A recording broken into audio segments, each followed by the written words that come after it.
Live from New York. It's the show that has also been wondering why Nick Wright wasn't too active on social media, bro. People were bugging me, where's Nick? Where's your guy? And now the start of the show, he's not here, but we do have an explanation finally. It was a rough holiday. Oh, the glasses are off.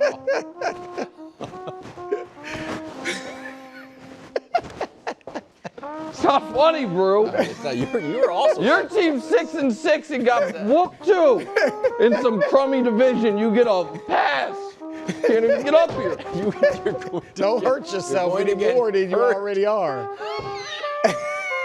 Bad shape. Gotta listen to this clown. It'd be the right one. The foam neck thing is absurd. Foam neck thing. I have whiplash. Supposed to be in traction. Really? Yeah. I think you should keep the foam thing on. Okay. It's the first I'm in bad time. shape. I know. It's not that funny. I know it's not. I had sympathy for you, Brou. We're starting with keeping it 100 about the 500 Chiefs. They lose in Dallas on Thanksgiving. Kansas City defense allows Dallas to cook 457 total yards. That's too much. Mahomes had 4 touchdowns and some pretty sweet plays. In the grand scheme of things. We've asked this question after several Chiefs losses. Usually after Chiefs wins, sometimes we ask after this Chiefs question. close wins. Yeah. And it has never worked as a question to the point where we had a conversation about it and we're like, this doesn't work. Yeah. So we slightly reworded it. Okay, now is it time to worry about the Chiefs? Of course it's time to worry. Wow. Listen, after the Denver loss, I sat here and let me go back a step further. After the Bills loss, going into the bye, when they were at 5-4, yeah. I said, listen, tough loss given the fact that they had already given some games away, but I expect them to finish 12-5. And I remember your reaction. You were like, really? And I'm like, yeah, really. I think they're going to go 12-5. They then lost their immediate next game, and after that Denver game, I said, well, 12-5 is not going to happen when you're 5-5. They need to go 6-1 the rest of the way. Yeah. That was 1-1 ago. So that means the margin of error is down to nothing. Now, Patrick seems confident. The fact that Patrick, for the first time in his career, is not just talking about the next game, I found noteworthy. That's interesting. And the fact that Andy Reid today, we don't have the sound yet. He did it 20 minutes ago. You guys probably haven't seen the quote. Andy Reid was damn near defiant in his press conference today about how close they are, how the odd turn of phrase he chose, which is the Chiefs are going to tickle your tonsils on every play the rest of the season. His words, not mine. I don't even know what it means. And that they seem to believe they can rip off 5 in a row. But here's why it's a problem, and it's a problem greater than the fact that they are up against the best pass rush in football on Sunday night, certainly without their starting left tackle, who's out for a month or longer, and maybe without their starting right tackle as well, which would put them in a terrible position. Here's the problem. The problem is the old Chiefs that you guys wanted so badly to be back are back, but in a bad way. Because the old Chiefs, the 2018 Chiefs, had a lot of games like that Cowboys game, where Mahomes does magical stuff, where they score a bunch of points, where Mahomes' numbers are good, but they can't get a stop. And that's the problem. This Chiefs team has the 6th fewest sacks in football, the 4th fewest turnovers in football, and on 3rd and long, they cannot get off the field. From post-Tyreek Hill trade. 3rd and long. Gee 3rd whiz. and long. Yeah. So 3rd and long, post-Tyreek Hill trade. Because I do look at the Chiefs as 2018 to 2021 might have been the most fun, but it was 2 Super Bowl trips, 1 Super Bowl victory, and 2 AFC Championship losses. 2022 to 2024, when the defense was able to more than hold up its end, they went to all 3 Super Bowls, they won 2 of them. This year, they can't get off the field, which has led to this stunning stat and graphic. 3 times this year, Mahomes has executed, go to the next one, Dust, please, a 4th quarter comeback. and lost. For context, and I'm not doing a Brady comp, but just for context, that happened to Brady it was year 15 when in his career he had executed a fourth quarter comeback and they lost 3 times. It's happened 3 times this season. They can't get off the field. And when we were going to war on Wednesday, maybe more than we should have, about the predictions for the game, Brou and I both said we knew, like, we felt very confident Mahomes would cook, more confident in that than that the Chiefs would necessarily win, because what I was worried about could happen is what happened. They couldn't get off the field. And so now they have no margin of error left, and they have to run the table. So, yeah, it's time to worry, like, legitimately. Yeah, it's obviously time to worry. Because of their pedigree, because of the respect you have for them and what they've done, you know, you give them a small chance of getting this done. But the thing is, they have not shown any evidence outside of their history that they can run the table. Now, here's one good thing for them. The other teams that they are battling with, Indianapolis, Houston, Jacksonville, you know, they have the Chargers. The Chargers have a really tough schedule. And Herbert, you know, is banged up as well as the offensive line. So those teams do have tough schedules. 10-7 won't do it, though. They have to run the table. They have to win out. But there is a little hope because of the schedules of some of these teams. But Nick alluded to it, the injuries on the offensive line. Like, Josh Simmons is going to be out this week. Maybe, you know, Trey might be out. I think Josh is going to be out, Brou, a Yeah, month. he might be out, right. Yes. He could be out the rest of the season. And you're facing Houston, which is the second best pass rushing team in the league, and maybe the hottest team in the league. I think they're the best defense right now. The defense is phenomenal. And CJ, you know, we'll see what their offense can do. He was okay yesterday, wasn't great, CJ Stroud. But that Houston game is a killer because of their pass rush and the Chiefs' injuries on the offensive line. I think I have a graphic here. Mahomes was obviously great this last game, but you see against pressure, struggles a bit. You know, the passer rating, the completion percentage, yards per pass, just mediocre, certainly by his standards. Those aren't Mahomesian. So if Houston gets that pass rush on him, then I think it's going to be tough. The completion percentage number throws me. Like, I don't. If you're playing the Texans and you know there's going to be a lot of pressure, I wonder if that's a result of play calls. But so here's the thing. 30th just seems wild. Right, but so when you play the Texans, you know there's going to be a lot of pressure. That's where that stat can not tell you exactly what you're talking about. Because if the plan against Houston is quick passes, those won't count as under pressure. Yeah. You know what I mean? Because he won't. He won't have been pressured so it's like yet. Cam Ward, right? J.J. McCarthy, and then Mahomes just seems. Listen, great. And I don't know. And Mahomes, I'm not I can't say last year I thought Mahomes had a great year because of the clutch stuff in the record, and then this year say he's having a great year despite the record. Right. But to me, that card cuts in both directions. Folks that last year didn't care about the win-loss record, this year I don't think should hold it against him. He's 4th in the NFL in touchdowns. He's 2nd in yards. In Brou's favorite stat, EPA, he's 1st. Wow. In QBR, he's 2nd. You're not saying he's having a great year. I think that here's what I think. I think that he is far and away right now the best. He is doing his job on the Chiefs better than anybody else. I think that I think that they have some, at the moment, structural offensive problems that I think he's one of the only quarterbacks that could mask. Yeah. And I think the biggest problem is the defense. Do I think he's having the best Mahomes season? I do not. But I think that, but the reason that you're saying you're not going to write them off is not because of the jerseys. It's because of him and Andy. You know, it's because of and I did think Patrick played great on Thursday. I thought he played great.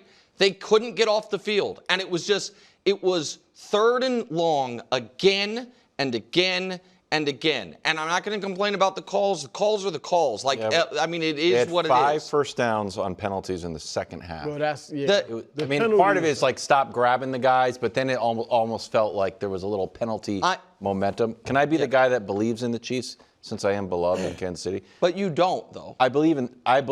Now that I'm on the underdog, I will go back to believing in them. I just believed in the Cowboys at home more. You believe in them winning out. I believe that the Chiefs are not the same team on the road as they were at home. That's one of the reasons I picked the Cowboys. They're 5-1 at home. Their 3 toughest games, Texans, Chargers, Broncos, are at home. And their road games are Tennessee and the Raiders. Right. So The Raiders, who did you see?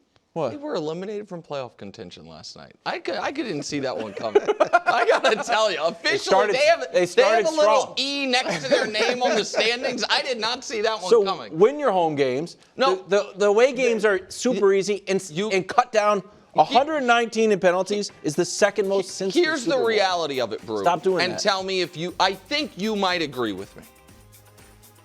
If they win on Sunday Night Football, I know myself and I know what I'll see there. I will come on here Monday and say, if they beat the Chargers, they're making the playoffs. Yeah. And if they win Sunday, I will feel like beat the Chargers and you're going to the playoffs and you will be the scariest team in a wide open AFC. Wide open. And so like that, so we are a game away from feeling like you're a game away, but they had a critical game against Denver, a critical game against Dallas. They had fourth quarter leads in both, and they lost both. Now, you offset it a bit by the comeback against the Colts, but that's why it's hard to just blindly, even though every year of Mahomes' career, he's had at least a 5-game winning streak, and that's what they would need at this point. That Raiders game would be crazy. You know what? There's no way they losing to the Raiders. Every time I make a with prediction, something on the line. no way. The Raiders? No, you are. You were right, man. That's like the kiss of death on Upset Alert. Coach is like, you know what? Panthers over Rams. Bro's like, no way. What's the 36% right now? According to the Athletic Playoff. Athletic playoff predictor, bro. Yeah. I'm giving them. He's giving them less. 15%. I was going to say Bruce giving them less. Cowboys rolling. They beat the Eagles last Sunday. Chiefs on Thanksgiving are looking at a date with the Lions this Thursday. Dak had 320. CD and George Pickens combined for 200 and some highlight reel plays, including a hurdle. Okay, Brew, what grade are you giving the Cowboys? Well, look, obviously it was a tremendous performance by them. I can't say enough about what they're doing right now. Look, 3 straight wins. Last 2 wins against the teams in the Super Bowl last year. The last 2 Super Bowl champions, obviously. So they're playing great, and Trent McDuffie and crew could not handle CeeDee Lamb and George Pickens. Dak was great. And, Nick, the defense I thought was good. They held the Chiefs scoreless in the second and third quarters, gave up the 2 touchdowns early, and the first one was after the interception, so it was a short field. And then, held the Chiefs pretty good till the fourth, and the Chiefs scored. And so that defense, we know if that defense just is solid, we've been saying it all year, they're really dangerous. The offense is great, and they are absolutely dangerous. So I do fear Jerry saying the wrong thing, getting way ahead of himself. He hasn't uttered Super Bowl yet, but that's probably coming too early. Great call. And maybe that'll derail things. But, hey, right now, there's only one grade to give them for what they did the other day. And Great acting. He's just the best. Well, look, Nick stole my bit early on, so I got to steal one of your bits and go to the Banners. A-game. Another A-game. A-game, A-game, A-game. A-game. A-game. My boys are on the world tour. They couldn't make it here today. Okay. But we'll get them back soon. But look, Dallas is balling. There's no doubts about it. So I want to say something about Dak. Because, again, if people didn't watch Wednesday's show, you don't need to. They're binging it. Like, I got to go back and watch it. Yeah, don't worry. But we got into probably a more heated argument than we typically do on this show, even though I want this show to be competitive sports debate. You guys want it to be a friendly hang. And some of it was based on Brew and I saying, Mahomes in a big game, Dak in a big game, this is a big game, playoff adjacent, and Wild was like, it's not the playoffs. We were like, but kind of it is. And Wild saying, Mahomes is a very good player, but let's not get into it. Don't get me wrong. But to that note, I was more impressed by Dak's performance after he threw the first pick. Like, because I know obviously he was better after that. It was his first pass of the game, or second pass of the game. My point is, I was more impressed by how he played than I would have been if he had never thrown the pick. Because it felt like, the moment that happened, it's like, oh, this reminds me of the start of the Packer playoff game, that it was like, oh, this is 50 million people watching, season on the line, playing the Chiefs. He's been playing great, throws the pick, and it's going to spiral on him. And the opposite happened. He played great. He has to be, I don't want to overstep, he has to be on Brou's ballot this week, in my opinion. Like, they're now above 500. They're in the playoff mix. We've talked about how up and down it is. He's been great. Great. And I also give him, maybe it's fair or not, I give him some credit for how inbounds George Pickens has been all year. Sure. I should also give George credit. Well, but he hasn't got the contract yet. No, upcoming. Contract, and so we said before the season when they traded Micah, he's got to have the Joe Burrow year from last year, and he's doing it. He is replicating it almost to the exact record. They didn't have a tie, but they were a game over 500. And listen, they play Detroit Thursday. It's just, around the corner. And it's for both those teams, by the way, it should be that's usually the best Thursday game of the year because it's a Thursday game where teams are on full rest, which we normally don't get. And this one is huge. Both teams, whatever playoff hopes they have, are in the balance. And so I agree with you entirely. Obviously, it's an A game. I think Quinnen Williams is playing the best football he's played since his second year with the Jets. And right now, I still think the math is really against them. But I would, if you see them on the schedule, to me, it's like seeing a 9-3 team on the schedule. You know what I like? They are clearly a playoff caliber team right now. But look, throw up their schedule real quick. After Detroit, they got a real shot. It gets kind of light. Yes. And so, can they win out? They should be able to. Minnesota, the Chargers, who are banged up, even Herbert now. Washington looked good last night, but still. And the Giants. I mean, this is the game. Listen, Washington should have Jaden back. Yeah. And the Chargers are playing for the season. They play two desperate teams in Detroit and the Chargers. And you play Washington, which is your divisional rival with their quarterback back. And then, so it's not I would say that's like an average. Compared to a lot of teams that are fighting for that last spot, they just have what they kind of need, because I don't think any of the 8 NFC West teams are collapsing, and they're all at 9. 9 wins already, 9-3, 9-3, 9-4.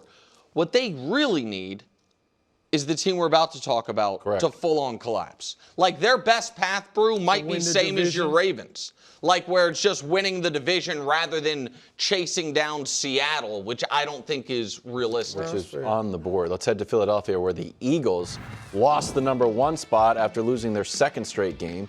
Did they come out ready to play in this game against the Bears? No. 2 first downs in the first half. What was your #1 takeaway? Well, I'm going to risk really overstepping in all 3 of our topics here. Because the first topic, I wore a robe, and that's a Brou bit. The second topic, I talked about Brou's ballot. Yes. Third topic, I'm just going to ask a question. Is the Funk Watch back on, Brou? Because Watch, yes. It should. I mean, I don't see it. You don't see it? No. Did you not watch the game? This was a bad loss, but I'm saying the watch is on. I'm not ready to say they've fallen into the supernatural. No, but it's starting to get a little But funky. you got to watch. Yeah. You got to watch. I mean, Brou, and this is, so here is, I know that you and I both picked the Cowboys to beat the Eagles, which made it to where we couldn't really act like we thought the sky was falling, because we thought, hey, probably due for a loss, divisional opponent. This one felt so different.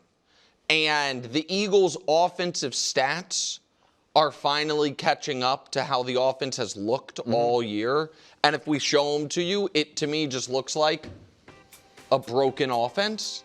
That they are The points per game is top 20 barely. Everything else is basically bottom third or bottom quarter in the league. That is, of course, in line with what their superstar, highly minted running back Saquon Barkley is producing for them, which is, we can show it to you, unfathomable. Being 39th in the NFL in yards per rush is unbelievable. And a little context for overall production they've gotten from Saquon this year. This is a funny, like a silly graphic, but that is, Saquon has given them 400 more rushing yards, and that's it, than Mahomes. Look, 10-yard runs, the same. Touchdowns, the same. Like, that is... So do you think this is suppose, I know that players can't be traded. If he was traded to the Rams, do you think it'd still be like, Saquon has lost a step? Because I know it's your theory, but you have... No, well, I think Saquon has misplaced a step that I expect him to get back next year. I think that lost a step to me. Yeah, it's a wear and tear year. It's a temporary loss. It's not, and he's done this before. Like, he's had years where he's averaged below 4 yards a carry. But I don't care. But I'm trying to say, I think the problems are Saquon, independent of Saquon. You think it's the scheme and the O-line. Yes. Correct? Yes. Yeah, the O-line is not nearly as good. I tend to lean toward what you're saying. Okay. I don't think Saquon's what he was last year, but I do lean toward where you're at. Philly, look, first of all, props to the Bears. All right. Yeah. Great win for them. I know we'll talk about them later. But I was stunned by I did not have much belief in the Bears. And now I think you have to give them a legitimate shot of doing something in the playoffs. All right. So props to them. Secondly, the positive thing for you Eagles fans out there, A.J. Brown not squawking. All right. He's getting his numbers. He is not squawking right now. No negative comments from A.J. All right. Yeah. But Nick, you talked about the offense, and we get it. That was definitely not good. The defense is what stunned me. Just getting run on like that? I mean, run over. Yeah. 280 yards rushing. 2 100-yard rushers. And it wasn't like Monangai and Swift had like a 7. Either one of them had a 60. It was 8 yards at a time. Yes. It was like everything was a chunk play. Yeah, I think Monangai's longest was 30 yards and similar for Swift. So they just beat up one of the most physical teams in the league, supposedly, the Eagles, at the line of scrimmage all day long. And that stunned me. KW, your concern level? I think they have to make a move on Kevin Patullo. They have to at this point. I don't understand the rationale. If I was Jeffrey Lurie and I went down to Sirianni, I was like, now what's the reason that we can't bring in a consultant? What's the reason? So the people that are on the board, Dusty, of course, has got his eye because this is his pet project. Frank Reich, since Stanford has their new coach, that he's available. Dayball, we don't know what he's up to, but he was with Jalen and Bama, so there's a little bit of just, hey, come in and consult. Doug Peterson said he would do it, and now the people in Philly are losing their mind because Nick Foles does a podcast and is diagnosing things. Like, get Nick Foles back there. So I don't, it has to change fundamentally. The players aren't changing. So the scheme has to change. Well, we saw the Bills make an in-season, moderately late move. I don't think it was this late. And it revitalized the Bills. Yeah. And we've seen the Eagles bring in consultants and try to fix the defense a few years ago to Matt Patricia. Just real quick. Will the way the rest of this season turns out, because no matter how the rest of the season turns out, you're still going to be able to throw up a bunch of coaching graphics where Nick Sirianni is standing next to John Madden and Andy Reid and Bill Belichick and Mike Tomlin for starts of career, all of it. Of course. Are you beginning to be open to the possibility that maybe Nick Sirianni is not a legendary coach? I've considered this long and hard. And my answer is too long, but I'll do it anyways. You and I are in a little bit of the same boat. I'm jumping overboard. Listen to this, bro. We are beholden to old opinions from last year that were eventually proven right. I was like, Sirianni's a great coach. He ends up winning the Super Bowl. We were like, the Chiefs aren't that good. And they got to the Super Bowl. This year, Sirianni doesn't look like a great coach. And this year's Chiefs team, even though they're losing close games, I think is better than last year's Chiefs team. But we're stuck. That's a hard one to say. You don't think this year's Chiefs? I thought that a month ago. Oh, I think. Or 3 weeks ago, whatever. We can but do it. now 6-6, I can't say that. They're just. I can't put it's 6-6 just above luck. It's just 15-1. But I mean, I agree with just Brou, but listen, man. You're not Mr. Take Integrity or Mr. Consistency. That's a good point. That's me. That's a good point. You're allowed to just be like, you know what, Sirianni, until you shave your head again, I'm out. But while it's here, let me just, before you jump off the Sirianni boat. I'm not. I'm still. It's your boat. I look at professional coaches in all the sports, wins and losses. I know, but. And I get it. He's not Sean McVay or Kyle Shanahan. I get all that. But the dude wins. And there's problems right now. I'm just saying his record is his record. Sounds like Brou wants to be the Sirianni guy. No, I'm just telling you. No, I'm a wins and The losses guy. funk is not in place yet. It's You're coming acting around like the it's bend. already here. It's coming. They're being booed the day after Thanksgiving. Oh, yeah. Oh, we should have shortened this segment. Greg Jennings, Super Bowl champion, is here. Cincinnati Bengals went into Baltimore, and Joe Burrow put his feet up, bad toe and all, gingerly. Told the Ravens to make him a sandwich.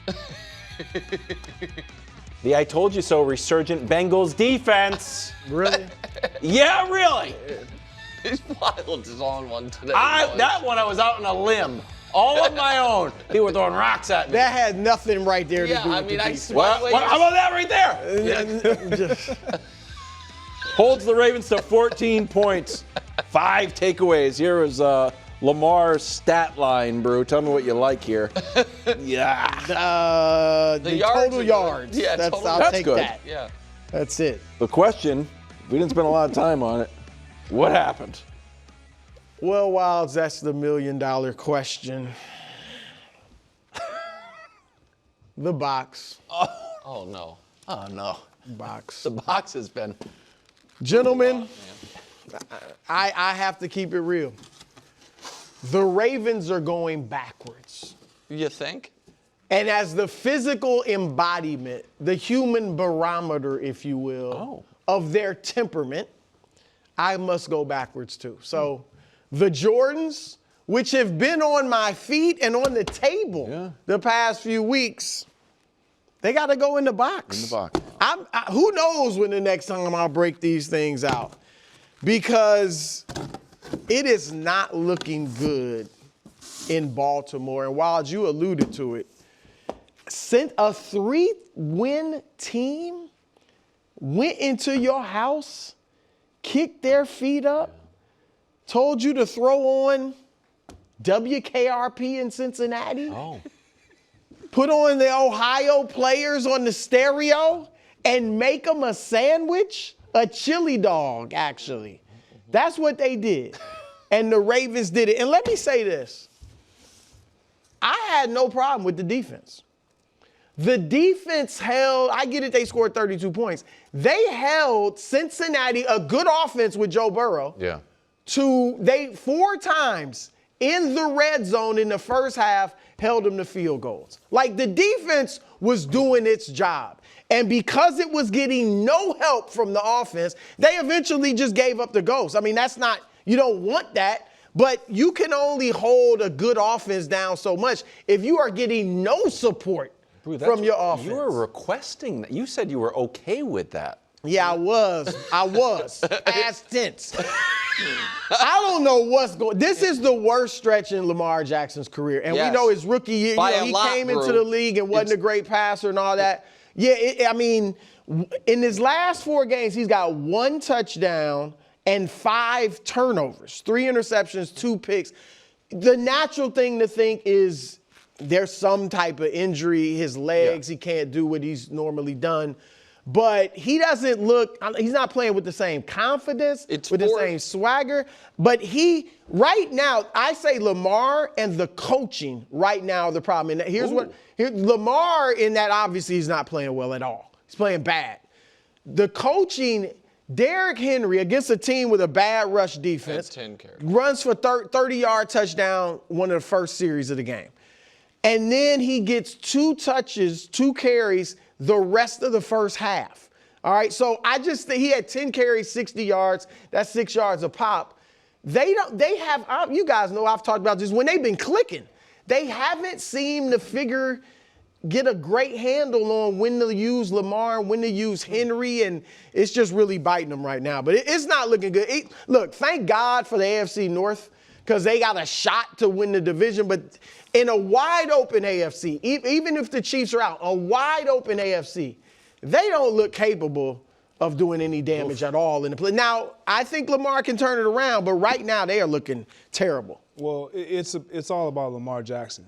Like you alluded to the numbers. I have some of the numbers. I didn't go the last 4 games, but I did the last 3 games. And when you look at it, it's alarming because early in the year we were talking about a guy that did not turn the ball over and throw interceptions. He's not throwing touchdowns. He's not accurate right now. Completion percentage is plummeted. Like the last 3 games, I'm just going to look at the Ravens through the lens of Lamar Jackson. If he's on the field, the likelihood of this team being good, we thought, was higher. With him playing the way that he's playing right now and them not giving Derrick Henry the ball, like it's an issue because Lamar Jackson is going in the wrong direction. And I think Todd Monken is torn. Like we can blame it on Todd Monken and the coordinator if we want. This is Lamar Jackson. This is all Lamar Jackson. I just would like Todd Monken to recognize, because I feel like they are so high on Lamar, and as am I, but when a guy is in a slump, you got to do something to get him out. And I think they're trying to throw the ball to get him out and eliminating Derrick Henry altogether in their run game, and it should be the opposite right now. Especially their defense is giving you something to hang your hat on. I'm not as bullish on their defense. But this is a Lamar Jackson issue. When they were having success as an offense, it was largely because of Lamar Jackson. Yeah, and after practice, they were able to play Papa Shot. Blow off some steam. They're failing. They haven't been the same. Lamar Jackson. Well, yeah, and to your point, Greg, it's 4 straight games with less than a 90 passer rating, 3 straight less than 80, 3 straight with no touchdown. Neither of those have ever happened at any point of his career. So he's in his worst stretch of football of his career as a starter. And even honestly, that dates back to his rookie year. He didn't have 4 straight games. He wasn't this. But remember, they went on a win streak. They went on a win streak, and he was so dynamic with his legs that it was okay. He wasn't great passing at the time. Now, I was surprised when early in the game he broke, not even like a crazy long run, but I was like, oh, wow, that's something. And the fact that I was surprised by it is jarring. So I do think, you guys know I have thought the last couple of years the roster is a touch overrated by folks in the media. So I'm not going to act like the GM has no accountability. And I just said Lamar's playing the worst football of his life, so he has accountability. But to Wild's point, the roster's the roster, and Lamar's obviously, the Ravens' hope is their quarterback for the next 10 years, God willing. Which leads us to this.